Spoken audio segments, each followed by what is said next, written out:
Alright, good morning mga teachers. Today, magla-live tayo tungkol sa professional education for September Takers 2026.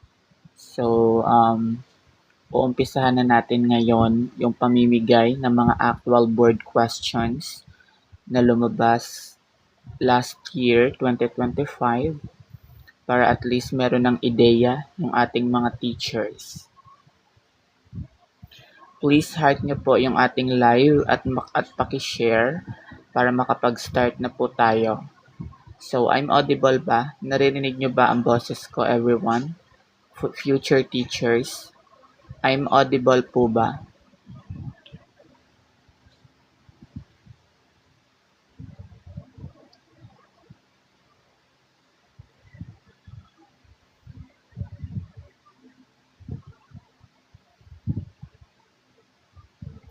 Paki-comment nga kung naririnig nyo ako, everyone.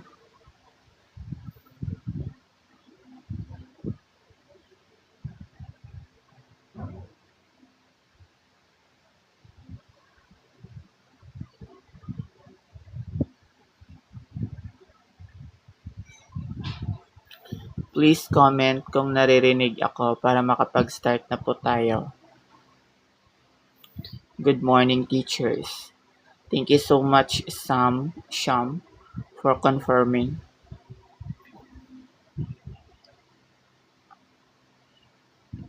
Alright, shall we start na po? So, hindi na natin intayin yung iba. So, mag-heart na po kayo, mag-tap the screen. Ima-manifest na natin dito ang mga pangalan nyo for upcoming September takers, no? Kasi ilang days na lang lalabas na yung result ng mga March takers. So, meron na po kaming mga nalikom na questions na lumabas noong March 2026. So, ibabahagi natin yan on July and August, no? Para at least meron kayong copy na mga lumabas na actual board questions sa Gen Ed at Prof Ed noong March 2026. So ngayon, focus muna tayo sa March 2025 at saka September 2025 na lumabas noong last year.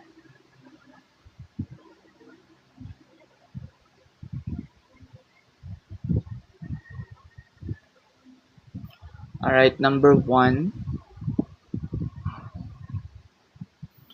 The following are school policies that would help and contribute to environmental protection but without compromising data privacy at privacy ethics except one. Which one is it? So alin ba diyan yung mga ang school policies na tumutulong and contribute para sa environmental protection without compromising the data privacy ethics? Alin daw ang hindi kasama except one? Take note, except one po. A. Avoid using tarpaulin and styrofoams of all kind as decoration in any school program. So, pasok siya, no? Yung ating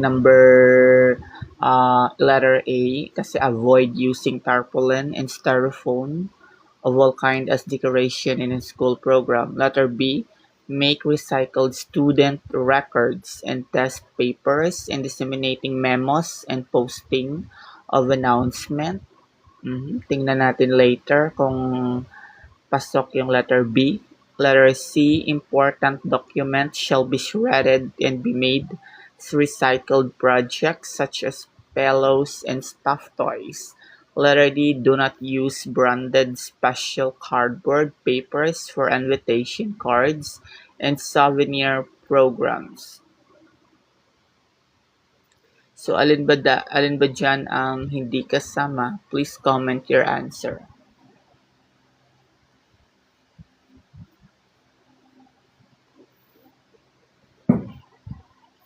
Comment your answer, teachers.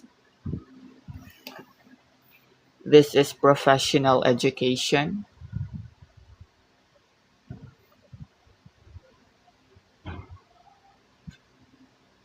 Letter A ang sagot ni Divine. Tignan natin. Letter A din ang sagot ni Genebres ba yan? Lenebres, ewan ko ba. Yung kay Sham, letter A din. Please use our comprehension.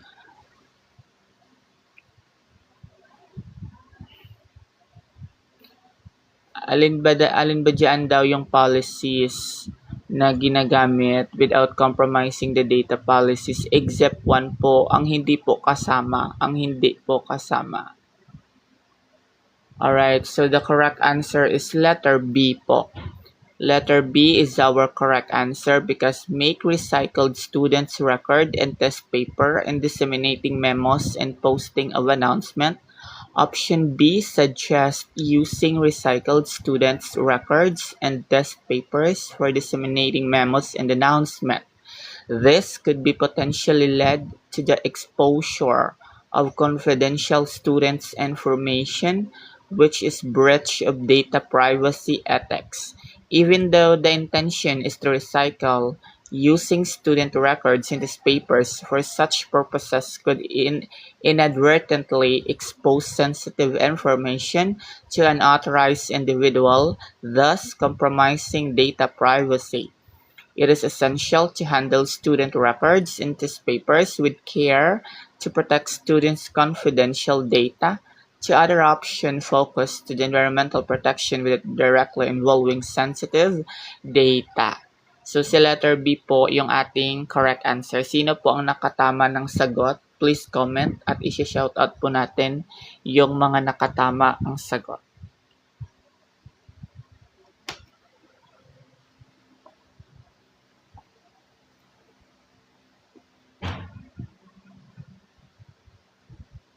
Please follow everyone for more live. So, ini-encourage ko po kayo mag-join sa aming group chat sa Messenger. Kasi doon po ako nagsisend ng mga reviewers. So, ngayon, almost marami na po ang nagpa-member sa ating group chat sa Messenger.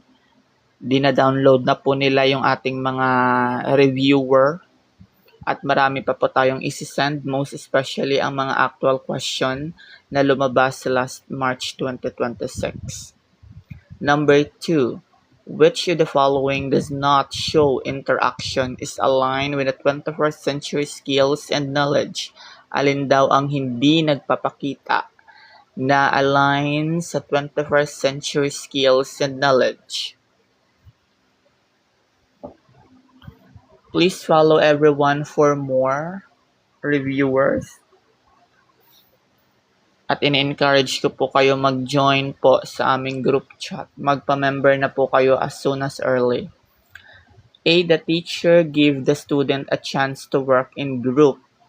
So, pasok siya, no? Kasi cooperative learning po ang tinutukoy sa letter A, chance to work in group. So, nakikipag-cooperate ang isang student, each individual or each student. Letter B, teacher shows her grade 11 student how to operate different microscope application such as Word, Excel, Publisher, and PowerPoint. Siyempre, pasok din sa letter B. Kasi ang Microsoft application is pasok siya sa 21st century skills and knowledge, which is now in our modernization. So more on tayo sa technology. Letter C, the teacher allows students to construct their own idea about the topic. Constructivism. Letter D, the teacher teaches her student how to use typewriter. So which one? Eliminate na natin si A and B. Focus tayo kay C and D. Which one? Please comment your answer, teachers.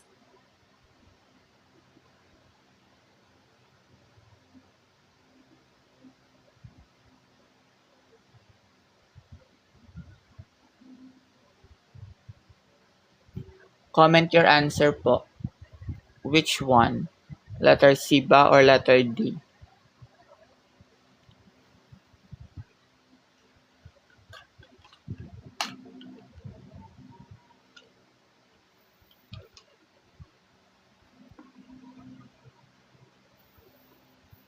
Hindi na po kasama si B. Hindi na rin kasama si A. It's between C po at letter D.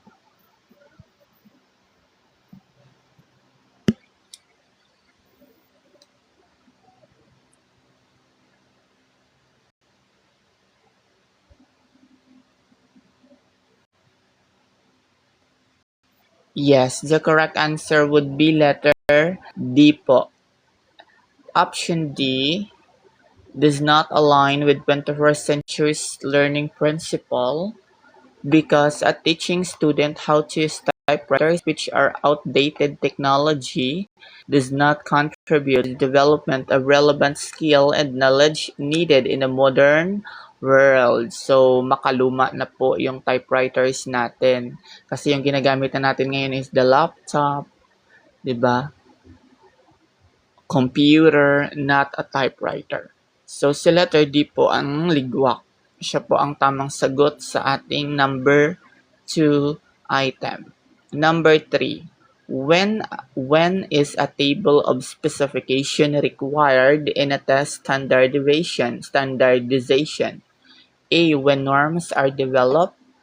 B. When test items are planned. C. When a tryout test is needed. Letter D. When test results are to be interpreted. So, alin daw ang required sa table of specification? Comment your answer, future LPTs on September.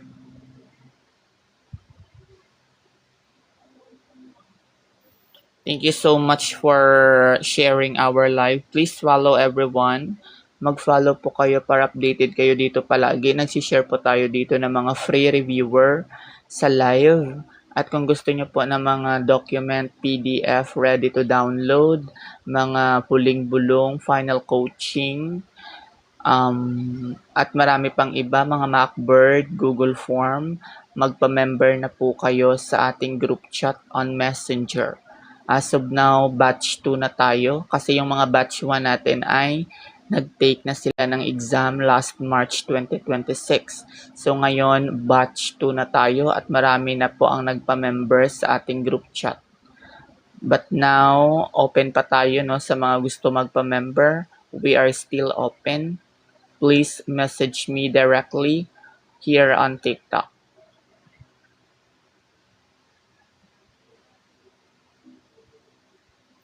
Gotcha. The correct answer would be letter B po. A table of specification is typically required in a test standardization when test item are being planned. Siyempre, pinaplano talaga kasi dapat pinaplano ang ating test kung tayo ay nakabase sa table of specification, yung TOS ba? So, kaway-kaway sa mga gumagawa ng test paper, test questionnaire na dapat align po tayo sa TOS na ating gigamitin na mga questions. Dapat ito ay naka-align at ito ay nakaplanado. Letter B po is our correct answer. Number 4. Teachers claim that primary duty is to teach and so shuns from requests of community leaders to participate in community activities for education purposes. Based on the Code of Ethics for professional teachers is the teacher's right. So right ba ni teacher na mag-duty as a community leader to participate a community activities, ito ba ay nakasulat sa ating or ito ba ay nakabase sa ating code of ethics bilang isang professional teachers? Letter A, no. A teacher is expected to provide leadership and initiative to actively participate in community movement for community improvement. Letter B, yes, she must devote all her time to teaching and preparing for teaching. Letter C, yes, one is expected to do only the things that she can do. Letter D, no, a teacher must participate in community activities and bring her students along. So which one daw? Alin ba dyan ang tamang sagot?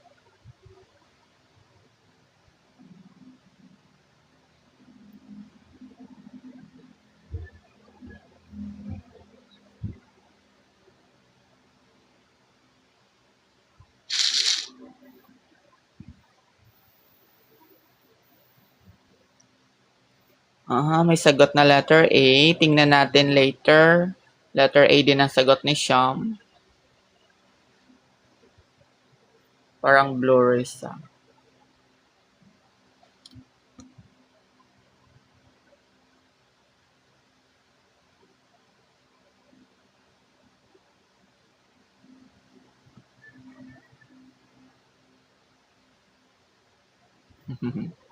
Let me cook here. Alright, so open po yung ating GC no, sa Messenger. For all major, BS Ed English, marami po kaming reviewer. For BS Ed English, updated reviewer. Mag-join na po kayo. Alright, the correct answer is letter A po. Thank you so much. Tama po ang inyong sagot. Letter A po. Kaway-kaway sa mga nakatama. Sa mga nanonood lang, hindi nagpa-participate, much better na mag-participate po kayo kasi the more you engage, the more nyo po na maalala. Ayan. Tama daw si ma'am. Hindi ko ma-pronounce yung kanyang name. SYV. Please follow me, everyone. Number 5, according to Prensky 2001, that today's students are referred as a while educators refer as, ito lumabas talaga to, digital immigrants or digital natives, B, digital learner and teacher, C, digital native and immigrants, letter D, digital teacher and learner. Which one? Based on 2001, ayon kay Prensky.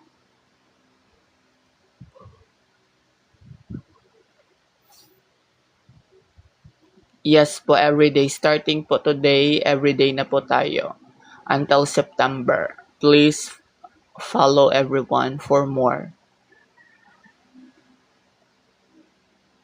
So, ima-manifest natin yung mga magfo-follow.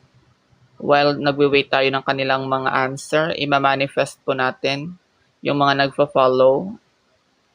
Si Ama Saura, thank you so much for following. Ima-manifest natin yung mga magfo-follow dito sa ating live na sila na po ang susunod na makakatanggap ng ganitong bagay. Thank you so much everyone. Kayo po ang susunod. May mga letter C akong nakikita. Hindi po fix yung ating schedule dito sa pagla-live, kaya po mag-follow para once na magla-live tayo, mano-notify lang po kayo. Kasi may work din po kasi ako. So, 2 hours po yung ating maximum time sa pagla-live.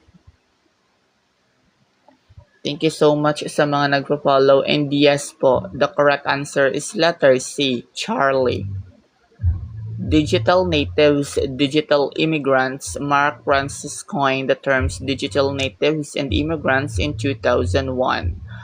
Native refer to the younger generation born after the widespread adoption of digital technology who are comfortable and skilled in using digital devices and internet.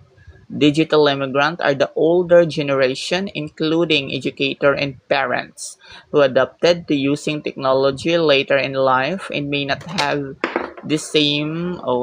nalaglag na. Saan na yun?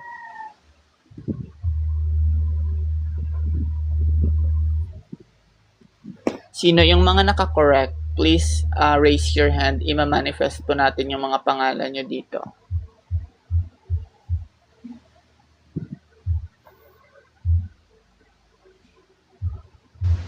Tap the screen, everyone. Number 6. Dito tayo sa philosophy of foundation.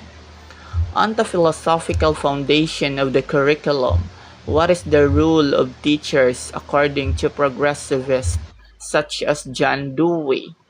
Promoting students' competence, assisting learning to think, advancing democratic living, catalyzed social change. What would be our answer?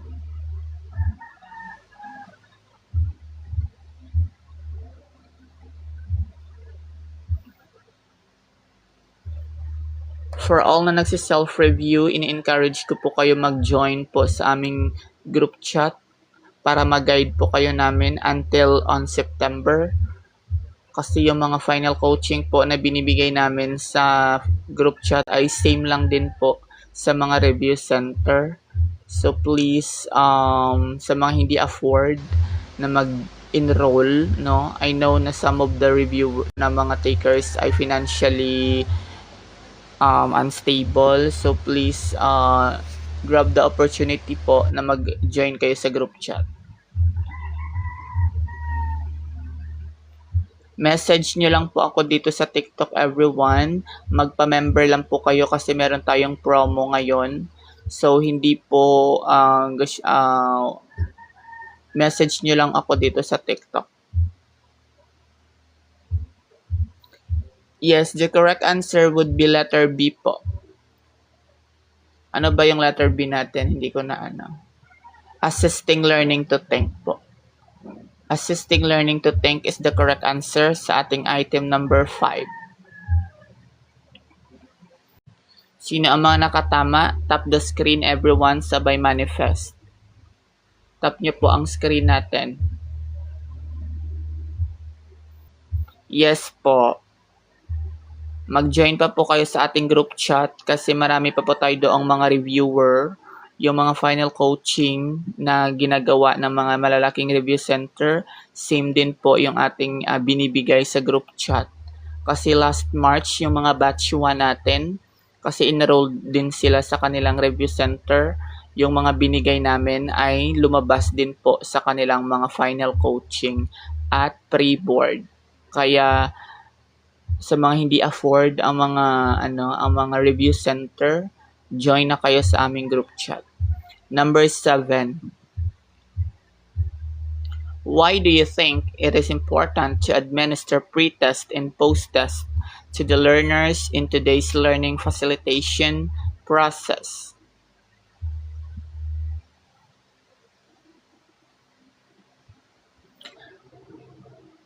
Bakit daw napaka-importante na i-administer ang pre-test and post-test?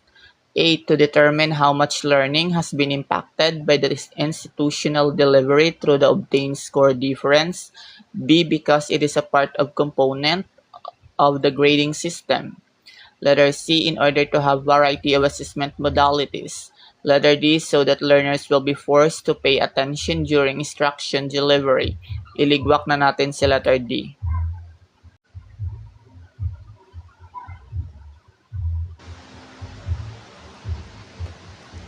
Please follow everyone for more. Manifest muna natin bago natin sagutan. Sa mga magpo-follow, manifest natin dito yung mga pangalan nyo. Please follow everyone.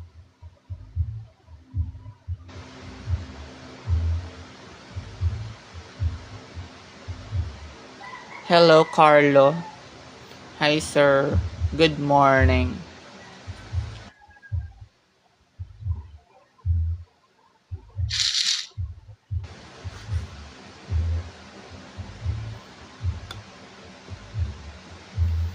Para siyang blurry.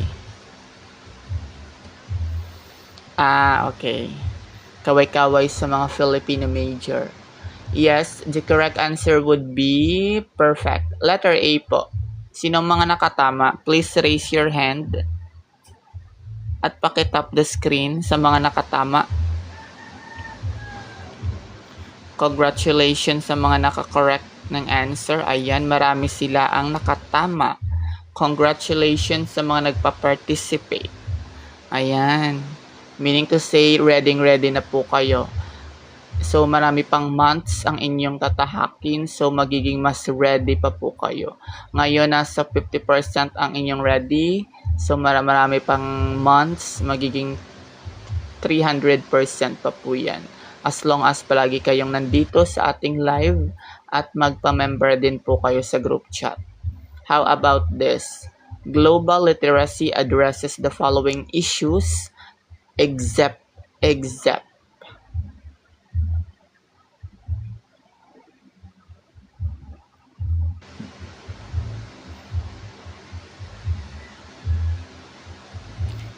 Patriotism, globalization, multiculturalism, diversity, and social justice. Which one ang hindi kasama?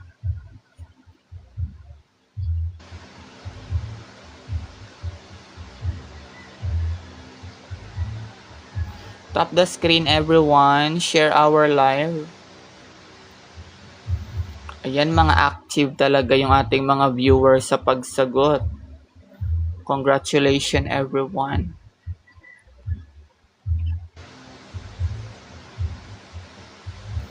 Alright, the correct answer would be, syempre, letter A. Si patriotism talaga ang hindi kasama doon. Yes po. Last September po kami nag-take. First take lang po. Yes, congratulations po sa mga nakatama ang sagot. Tap nyo po ang screen sabay manifest. Sa mga nakatama ang sagot, tap the screen, everyone, and sabay manifest.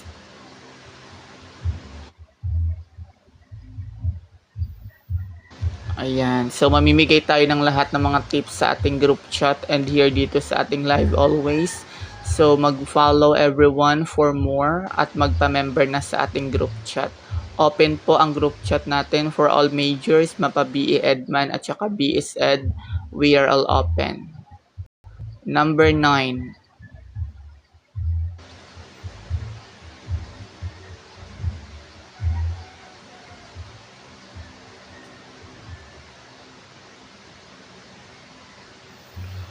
Yes po, it's God's will talaga. Lang ako, natutuwa lang ako minsan yung mga hindi pumapasa, yung sinisisi nila yung mga review center. Actually, the review center po is nag-guide lang po sila. Hindi sila yung inyong hindi sila ang way, kumbaga hindi sila yung susi kung ikaw ay makakapasa or hindi. Kasi self mo talaga ang susi kung ikaw ay makakapasa. At syempre, prayers. So, meron ako mga kakilala na yung mga hindi sila pumasa, yung mga kabatch namin. So, sinisisi nila yung review center. Number 9, moving on. Research is now integrated in the curriculum for K-12. What is the least significant of research-based pedagogy? Pag sinabi nating pedagogy, it is a way of kung paano tinuturo, kung paano ba ang ginagamit sa pagtuturo ng isang guro. So, alin din ang pinaka-list, yung mga hindi gaano ka-importante? Is it A ba, B, C, or D?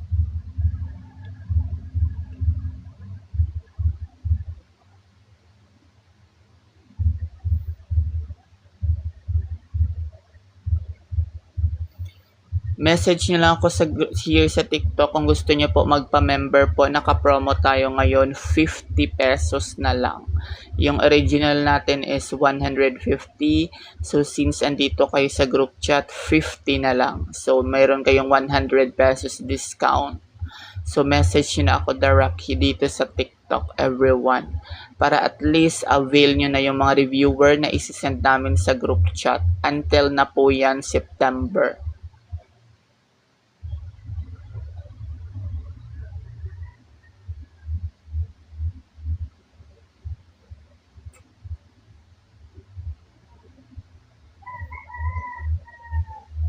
Alright, the correct answer would be perfect po. It's letter D. Ang talino talaga ni Sino ba yon?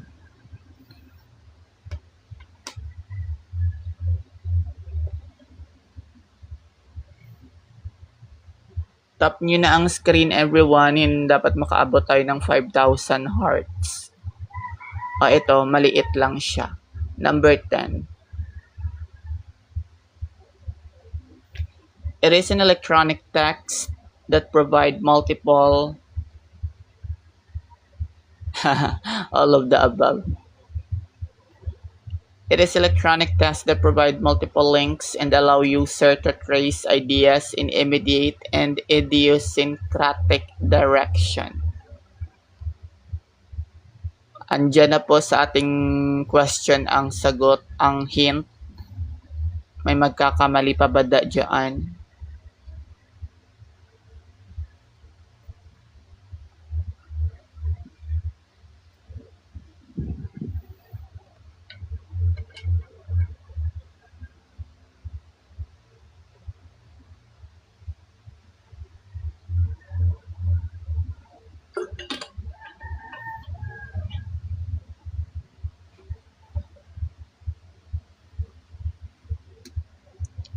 Yes po. The correct answer is hypertext po.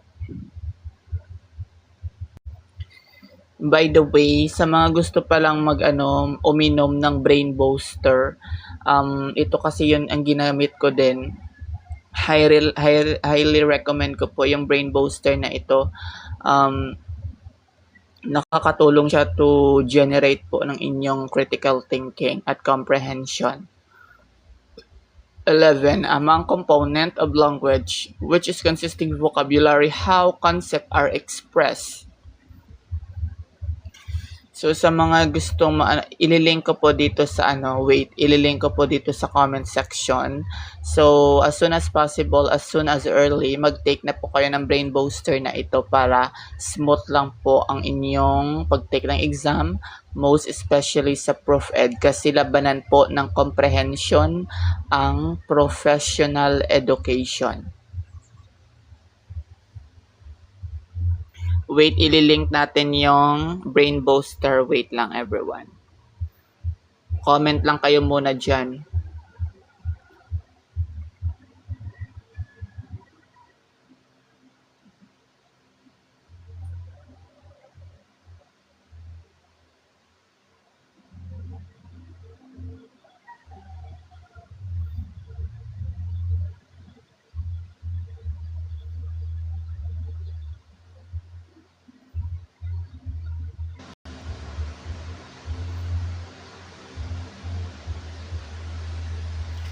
So, ayan po yung ating brain booster na ginamit noong tayo'y nag-take ng board exam last year. So, one take lang tayo ngayon kasi isa din po ito sa nakakatulong.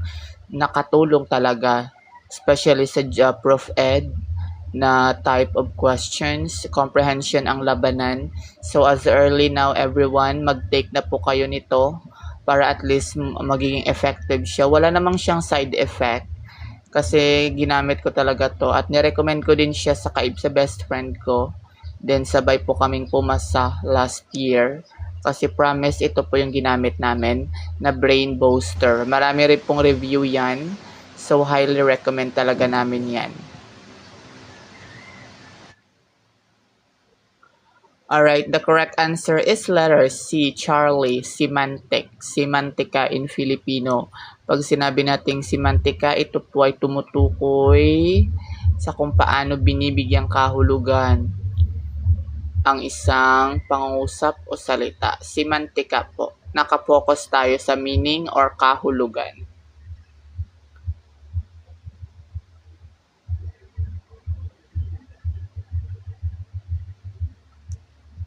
Mag-check out na kayo ng ating brain booster, everyone. Number 12, how will you check the narrative assessment of student that contains statements which are entirely opposite of intended right values because he based it on his actual experience? A. You cannot question his life experience, therefore, just focus on grammatical structure and style instead. B. He has support and justify his argument with strong theoretical basis. C. You give him low grades for showing his inability to master the competency intended for values education as an effective base discipline. And letter D. Analyze his reason and try to redirect his values based on moral standard by sending him notes and talking with him personally about it. So, which one? Paano daw natin chine-check ang narrative assessment ni student?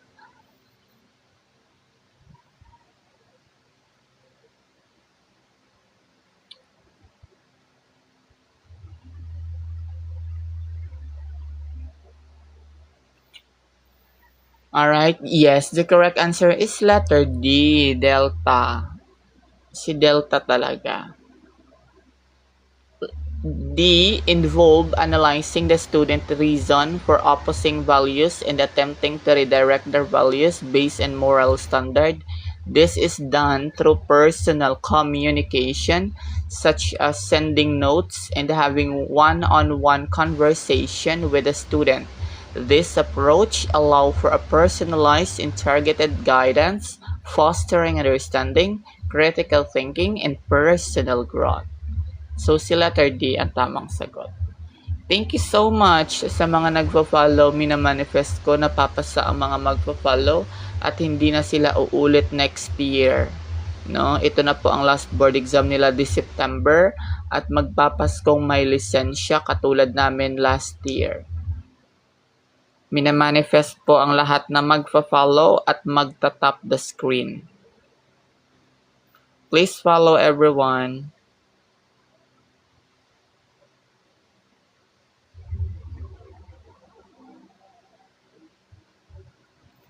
Next one.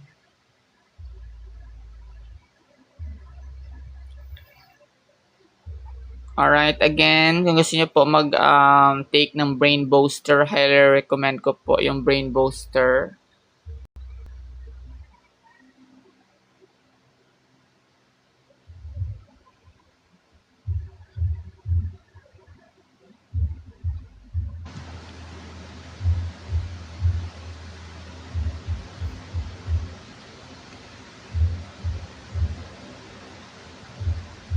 So, what is the correct answer? Tinatamad na ako magbasa, ang haba. Bakit siya blurry? Para siyang blurry. Wait lang.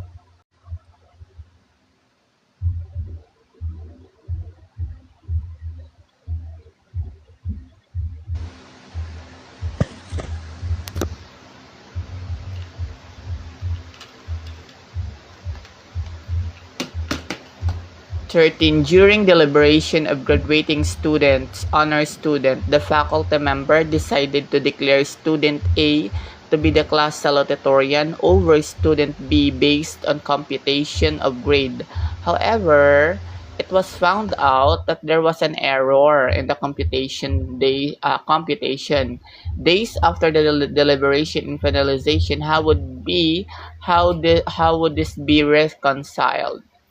So, A, just remain silent o ligwak nga si letter A. Kasi mali yan. Remain mo na lang daw is silent. Huwag ka na lang umimik. No. Ligwak si A. B, go on with the decision. Anyway, it is under wet deliberation and had a quorum. C, as per protocol, any decision during the deliberation cannot be changed anymore. Letter D, correct the error and redeliberate the case and declare whoever turns out to deserve the merit. So it's labanan po ng B at saka letter D. Which one? Or isama natin si C kung pwede siya. So ligwak na si A between B, C, and D. Thank you, Shelly, for following. Minamanifest natin si Ma'am Shelly.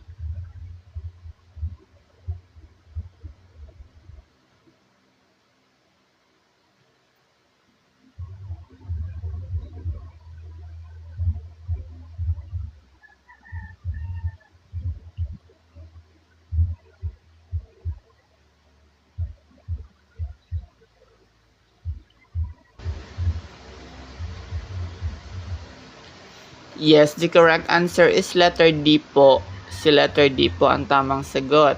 When an error is discovered na computation of grades that led to the correct declaration of the class salutatorian, it is essential to rectify the mistake and ensure the fair outcome. The integrity of academic process and the recognition of deserving students should be prioritized po. Huwag natin imekos-mekos. Dapat mag-base talaga tayo sa kung ano ang tamang proseso sa pagpili ng mga honor student, honor top students. So hanggang 15 lang tayo, teachers. Let number 14. Which of the following demonstrate that a teacher is competent in knowledge, content knowledge, and pedagogy? This is the TPAC.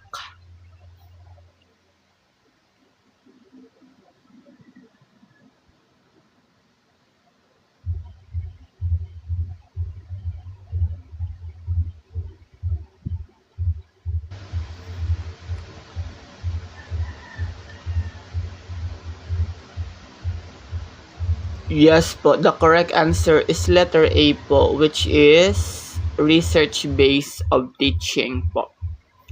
Si letter A po, kasi naka-base siya sa TPAC. Last number. As a student teacher, you will go through guided mentor classroom teaching. What does guided mentored classroom teaching mean? You're cooperating who is sage on stage will teach you on what to do. B, you will have a mentor as guide on the side. C, you will be depend entirely on your cooperating teacher. Letter D, you are entirely on your own to apply everything that you have learned. So, labanan po between A and B. Last item, everyone.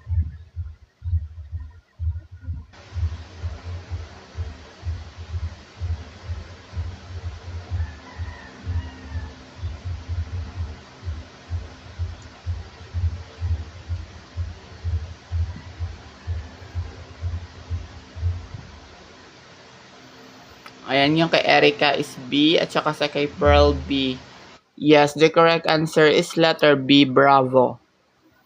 Thank you so much. So, dito na lang po nag-i-end yung ating live today. So, see you tomorrow. So, before we end, everyone, drop your name. Ima-manifest natin, most especially sa mga nagfa-follow. Drop your name, everyone. Ima-manifest natin. Comment your name. Full name, full name. Comment, everyone.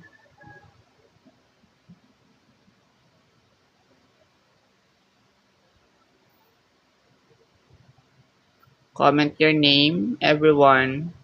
Comment your name.